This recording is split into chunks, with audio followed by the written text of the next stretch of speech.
So I just saw The Dark Knight Rises. And I am probably the one guy out there who didn't like this movie. I didn't hate it. I reserved that for The Dark Knight. That movie I hate. And I could probably keep you up for a couple hours going over my reasons why I hate it. But that's not what we're here for. I'll summarize it like this. My experience with Batman is now from the comics. I did not read comics growing up. I didn't, and The Dark Knight, nor The Dark Knight Rises, really encouraged me to read comics about Batman. Because if these movies are in some way based on the comics, if they are somehow derived from some modern storyline that everyone now loves, I really don't want to care. I don't want my image of Batman ruined any further than this movie does.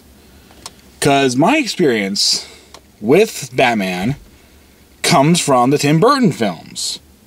It comes from the animated series. These movies, these shows were watered down. And they were awesome.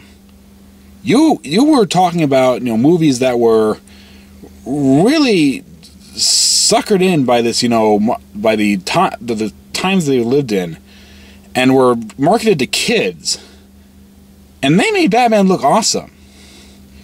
The Batman in those he was strong, and he was cool, and he was clever. And in The Dark Knight, for example, he's moderately strong, but he's not really all that smart. He's not competent, and he spends a majority of the film no more than 2 steps behind the Joker at any given point in time. In fact, I'm not even sure how he beats him in the end anyway. But that's not what we're here to talk about. Dark Knight Rises. Well, let's start with some of the things I liked about this movie. There was a plot twist at the end. I like that. It was very clever, and it had nothing to do with Batman, really. In fact, it was mostly about Batman's inability to read a person that led to this. But that's not the point. I'm not going to spoil it. And the acting was okay. The lines were hammy, but the delivery was good. And I'll admit, some of the action shots did get me, really tensed up. They got my mouth dry. They got me, waiting in apprehension of what's going to happen. But it never paid off, really, for me.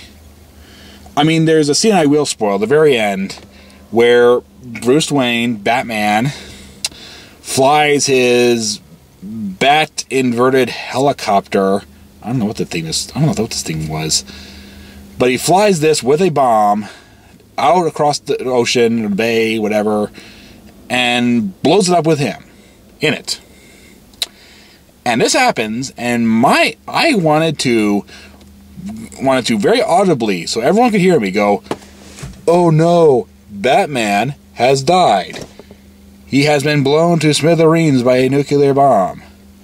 I guess there's no way he can come back from that. I guess he's dead. And I'm being sarcastic." Yeah, and he doesn't die. You think they kill him? Now that'd be creative. That'd actually be interesting if they ended it on the note that he might actually be dead. And they almost do that. They almost get away with that. They almost suggest that maybe it's like another Batman, or maybe it's another person who didn't. He flies this jet, and all he has, and I guess they never occurred to them that he could just take a roll of duct tape, hold the joystick forward, and jump out while the thing flew straight forward. It wasn't like he was making any loop-de-loop turns out in the ocean. But yeah, he survives. I bet you didn't see that coming.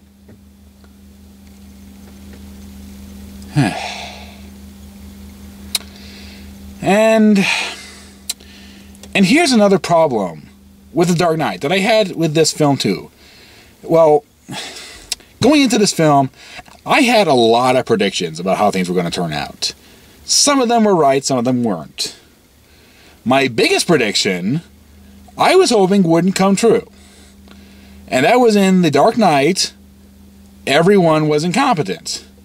No one demonstrated, no one ever thought, oh, this is like the guy who is going to kill me, so he's going to use some really creative method. So many obvious traps that no one ever figures out. And I held out hopes there would be competent people in this film, but I had a theory there wouldn't be. So as the movie started, as the trailers ended and the movie started up, I set my digital watch on a stopwatch, and I started to record the time and waited to see how long it took. And the movie opens up with some shady characters going to some, I guess, our U.S. anti-terror specialists, and they deliver them 3 men with bags over their heads. And naturally, they put them on a plane, and I assumed during the cuts that they at some point removed the bags to identify who these 3 men were. Because, they're anti-terror specialists. They gotta be, smart to do that, right? You don't hire lockjawed idiots to fight terrorists, right? Well, guess what? One of them was Bane, and they never knew that until they were already in the air, and he had his plan in motion. So, how long did that take? 4 minutes. Flat. 4 minutes, and people were acting like idiots. I mean, I guess I expected it, but it still hurt. And again, it's this thing where the Batman I knew, the Batman from the Tim Burton films, the Batman from the animated series, he was clever. He used his fists to fight and his brains to foil. And if you don't know what the difference between that is, then I don't know what to do with you. But this Batman does use his head. He does use his head. He goes up to Bane and he punches him. And he finds it doesn't really work all that well on him because, he's a super soldier. He's like super tough. He's big, indestructible Bane. And his solution is to keep punching him for a while. Then he does something really rare. He demonstrates an act of competence by killing the lights and fighting Bane in the dark. Now, Bane is apparently evil Jesus, whatever. I don't know what to call him. But you can see in the dark, you can sense in the dark, whatever, which is something I thought Batman would be able to do as well. But once he realizes, Bane is able to sense him, he retreats. He starts attacking him with his wits. He tries to outthink him. Use his weaponry, his batarangs, to fight this unstoppable giant. Well, that's what my Batman would do. That's what the Batman from these series I liked would have done. This Batman waits in one place and stands perfectly still while Bane comes up and punches him in the throat. And something else I'll spoil for you is that Bane dies in the end. They all die in the end. The villains, whatever. You can't have them come back. This isn't an episodic series where you can have them come back as a big punch-out. But whatever. And so naturally, of course, in the very end, Batman gets his second wind. He fights Bane. Gets him a little on the ropes. He actually manages to knock him back a bit. Punches him in the mask. Like a competent person would do, noticing this is maybe his weak point. Whatever. And Batman, in the end, defeats Bane. Wait. No, he doesn't. Selina Kyle, Catwoman. She shoots him with some kind of grenade launcher thing and kills him. Yeah. Selina Kyle, yes, that's real badass right there. Catwoman, mind you, not Batman. He's not really badass in this all that much. He has a few scenes where he takes out thugs that, you know, you could probably take out with a... Well, people who like this movie, let me ask you something. Is there anything Batman in this movie could do that John McClane couldn't do, that Dirty Harry couldn't do? I mean, there's a cop in this movie, and for 90% of the movie, he's doing more ass-kicking than Batman is. You know, he's actually, you know, fighting. He's actually, you know, I understand Batman doesn't want to kill people, but he can, you know, still fight them. Use his weaponry. He's supposed to have all this tech built by Morgan Freeman. And by the way, who is Morgan Freeman in these movies anyway? I thought the mythos of Batman was that he created all this tech himself. That he was, you know, he was a man who built all these like incredible gadgets and weaponry that he uses in his fight against crime. And maybe Alfred helped him a little bit, but it was Batman. It was his mind. It was his brilliant mind that came up with all these weapons and gadgets. No, it's Morgan Freeman. So Batman's a jock in this movie. And that shows, because he punches people. And he drives around in a car and he shoots other cars. That's the extent of his abilities. And it shows. Because again, he doesn't think. He doesn't really think about how to defeat his opponents. He just goes up to them and punches them.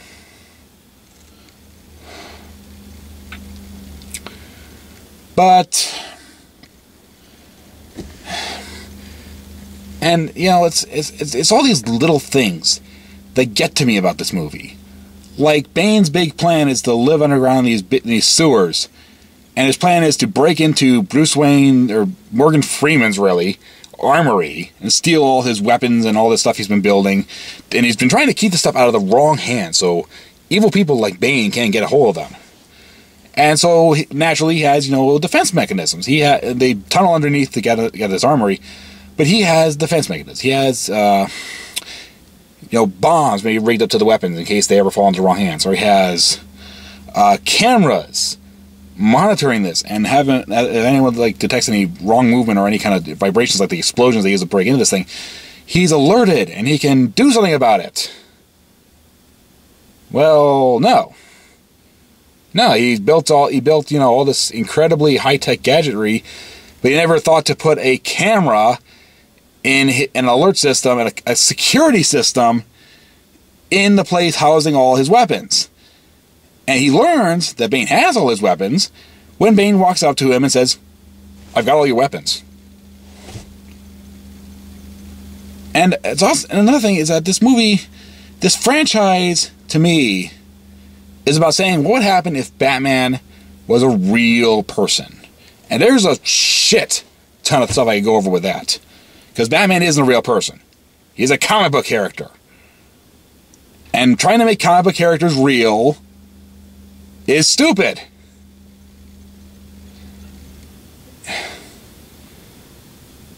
But whatever. And where was I? Oh yeah, there's so much stuff in this movie I can't keep track of it all. But there's the series is supposed to be about the real Batman, the Batman who could live in our world, and so it's real. It's real. Oh wait, he built this weird inverted flying helicopter that I don't know how it functions, but maybe that's real. Maybe that's real. But he built also a giant fusion, actually not a giant fusion reactor, like the kind we have experimentally wise, that can, you know, take up a whole facility. No, this is a fusion reactor that is the size of a beach ball. I don't think we have nuclear bombs that small. And that's what they do. They rig this thing up to be a big nuclear bomb, big fusion nuclear bomb.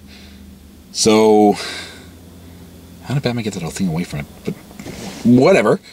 Now we have sci-fi tech. And yay, we're going to be comic books, but it's still really all played for real. It's still played as this big, what if Batman was real? And then Batman gets his spine broken and his vertebrae comes protruding out of his back. Well, I guess that's it, right? Because, once your spine is broken, you're kind of fucked. I mean, you can't really, fix a spine by punching the vertebra back into your back and that'll solve all your problems. Oh, wait, they do that. Comic books! We're back in this fantasy realm. We're back in, the realm where a good sucker punch to the back solves all your problems. And I've been going on for about 15 minutes already, and I haven't even started. So, okay, we're going back to the realism.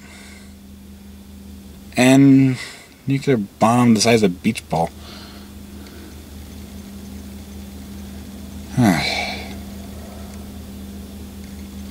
Oh, there's a big ticking clock thing in this, too. There's like, and that's where the tension kind of raises up. Because they got, this big, bomb that's going to go off, and it's like down to like the wire. They take it away at like only 5 minutes before it blows. Whatever. And again, everyone is doing exactly what the villain wants them to.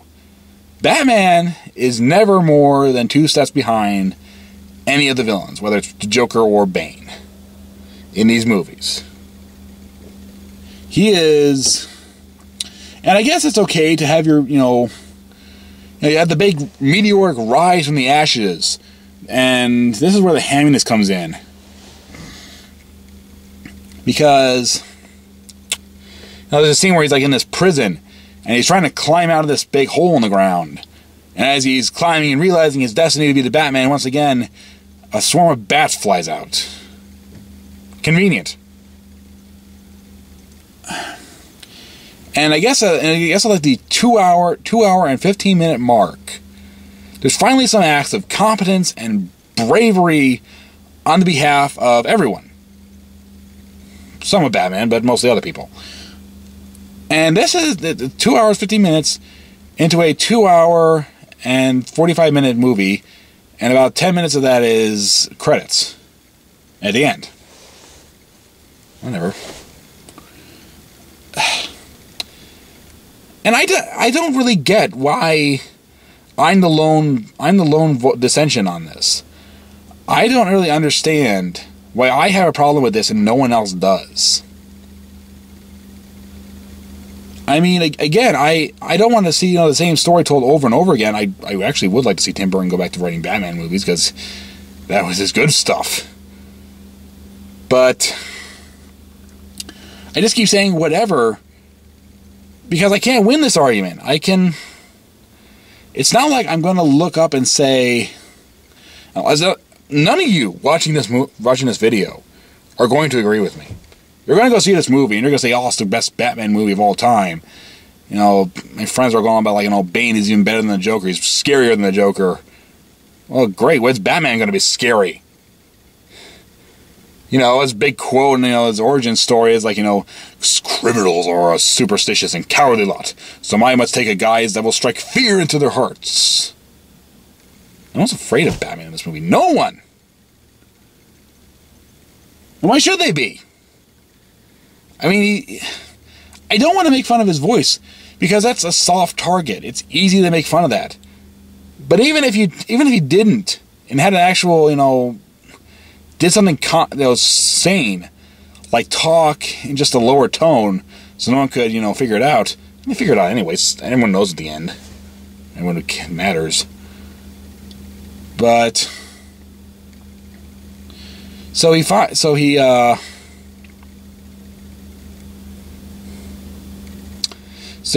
us, but that's another good point about this movie.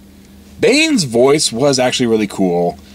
It was, this sort of wheezy Russian, Germanese, Arabic dialect, whatever. I don't know what it was.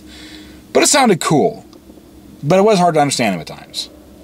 And I actually almost laughed at the scene where he goes into a stadium and through his wheezy, raspy voice, he puts a microphone And Tar's talking through that. And it's like, wow, if I hadn't have hard enough time understanding him already. But that's, again, a small point. But it's these small points that keep adding up.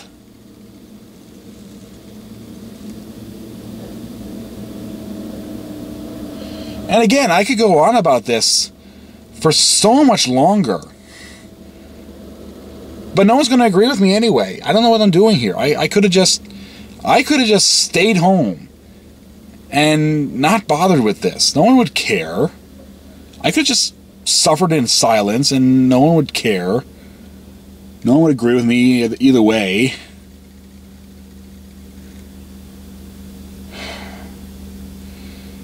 But I had to go see this movie. I had to see what the damage to my image of Batman was. And I saw it. And again, it's not as bad as The Dark Knight destroyed the image was. But it still didn't hold up. I'd rather watch Michael Keaton be Batman. I'd rather watch the animated series where the Batman could scare a person to wetting themselves by laughing at them. Mad Love, look it up. But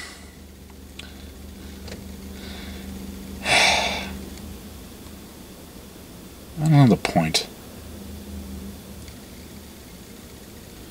Bottom line, I didn't hate this movie. I didn't like it either. The Dark Knight, I don't give any points to. 1 out of 10, it's a 0. It's not worth seeing for me. I own a copy of Starship Troopers, which I hate with a vehement passion. I own a copy of that movie so I can throw it against a wall on occasion. And I can't bring myself to own a copy of The Dark Knight. I can't even stand to look at clips of it. This movie? I might buy a copy of it to throw against a wall sometime, but 1 out of 10, that's a 2 for me. And again, I could go on with this, but I'll spare you because you're not going to agree with me anyway. See ya.